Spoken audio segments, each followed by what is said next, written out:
The modern world is not governed first by laws, elections, or even armies. It is governed by balance sheets. Every major nation now lives inside a permanent condition of indebtedness. The United States carries debt measured not in billions, but in tens of trillions of dollars. Japan, Europe, and emerging economies follow the same trajectory. Globally, total debt has grown far beyond the productive capacity of the real economy that is supposed to sustain it. At first glance, this appears reckless, unsustainable, even irrational, but history suggests something far more unsettling. Systems that persist for centuries are rarely accidents. To understand why modern debt never disappears, one must abandon the comforting belief that debt is a temporary malfunction of governance. Debt, in its current form, is not a failure of the system. It is the system. Before the late 17th century, sovereign borrowing was finite and dangerous. Kings borrowed for wars or emergencies, repaid when possible, and defaulted when necessary. Default was painful, but it was survivable. Creditors lost money. Power reset. The system cleared itself. That balance ended when states discovered a more elegant solution: borrowing without redemption. The decisive transformation occurred when governments learned how to bind debt not to repayment, but to taxation. By anchoring interest payments to the permanent fiscal capacity of the state, debt ceased to be an obligation with an end date and became a perpetual claim on future income. From that moment forward, debt no longer needed to be resolved. It only needed to be serviced. This was not merely a financial innovation, it was a political one. A government that promises eternal interest transforms its population into collateral. As long as the state survives, the revenue stream survives. And as long as the revenue stream survives, debt becomes more valuable the longer it exists. Over time, this logic reshaped global power. Sovereign debt evolved from a bilateral contract into a tradable asset, circulating across borders, institutions, and generations. What began as a loan became infrastructure. What began as risk became the foundation of stability. By the 19th century, debt markets had outgrown the states they were meant to serve. Bonds connected empires, credit linked wars, pensions, insurance systems, and central banks into a single financial web. Default was no longer a sovereign decision. It was a systemic threat. In the 20th century, the final constraint disappeared. Central banks acquired the authority to create money through the purchase of government debt. Borrowing was no longer limited by savings, production, or gold. It was limited only by confidence. As long as markets believed the state would continue paying interest, there was no upper boundary. Debt became infinite not because governments lost discipline, but because discipline was no longer required. By the late 20th century, this architecture expanded beyond developed nations. When weaker states could not meet their obligations, the solution was not forgiveness, but restructuring. Loans were extended to ensure interest payments continued, while economic sovereignty was exchanged for liquidity. Debt became a lever of control, not merely a financial burden. Today, the result is a global order where repayment is neither expected nor possible. Debt is rolled forward, refined, redistributed, and embedded deeper into the system with each crisis. Attempts to eliminate it would collapse the monetary structure itself, because money and debt have become indistinguishable. This is the paradox of modern power.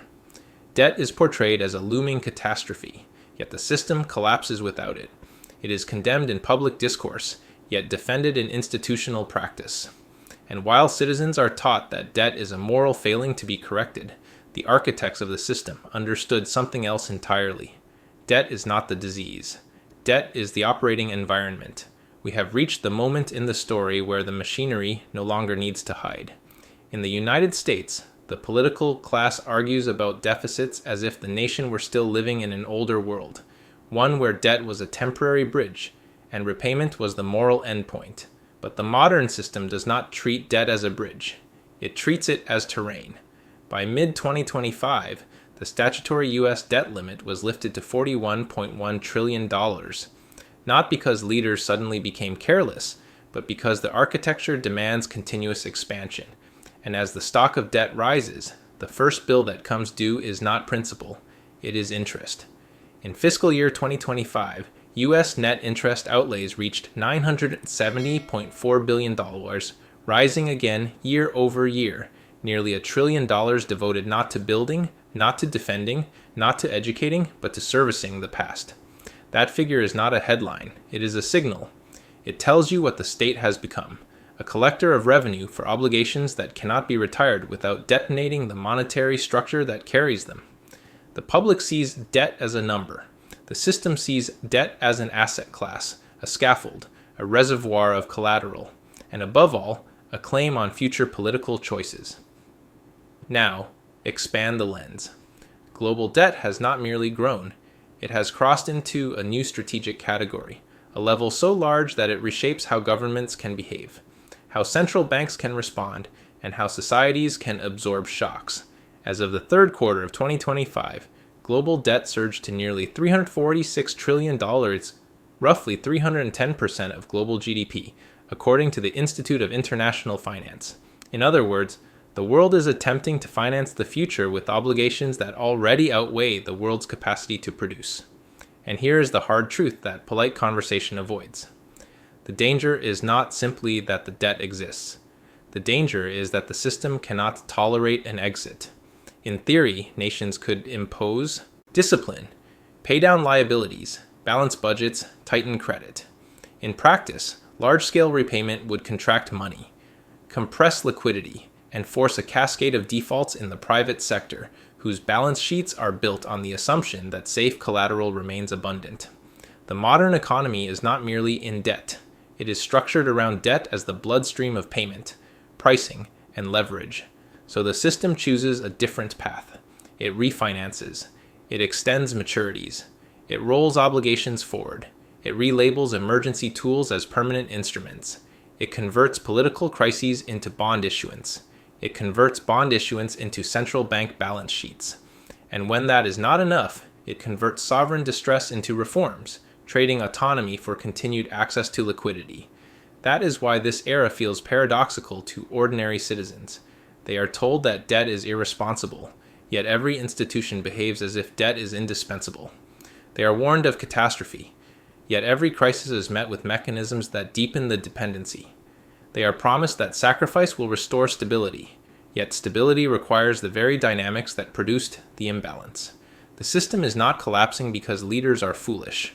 The system is tightening because its internal logic is reaching the limits of what societies will accept. When interest costs climb, governments face three strategic options, all politically combustible. They can raise taxes, an explicit transfer that exposes the real distributional fight.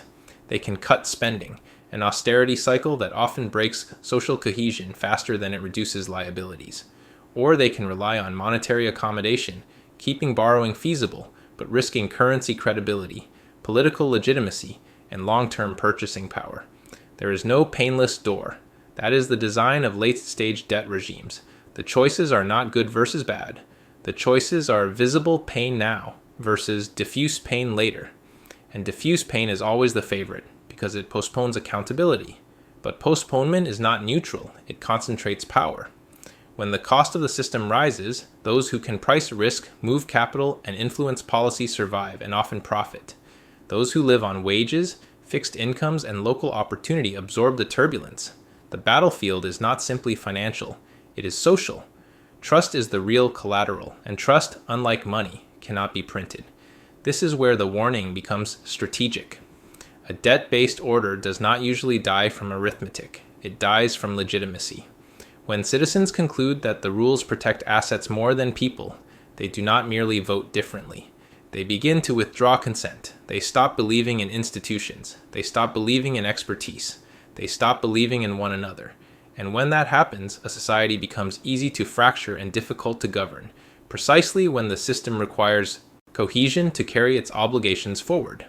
So what comes next? Not a single dramatic crash necessarily.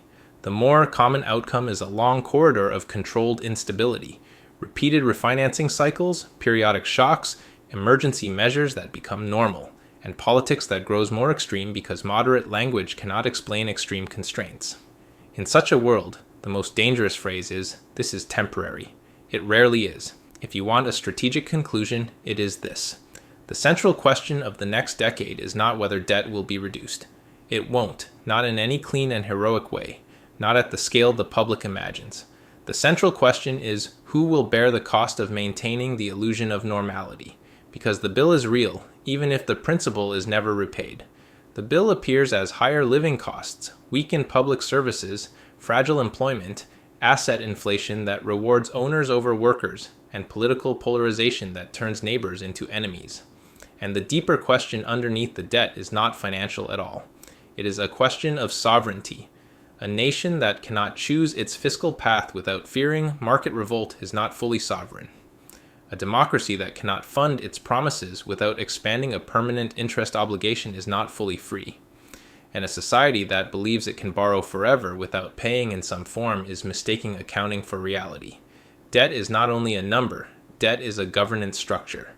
And when you finally see it that way, you stop asking, how do we pay it back?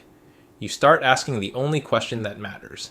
What kind of civilization are we building, if its foundation is an obligation that must grow, must roll forward, must remain unpaid, and must be defended at all costs? That is not economics, that is destiny.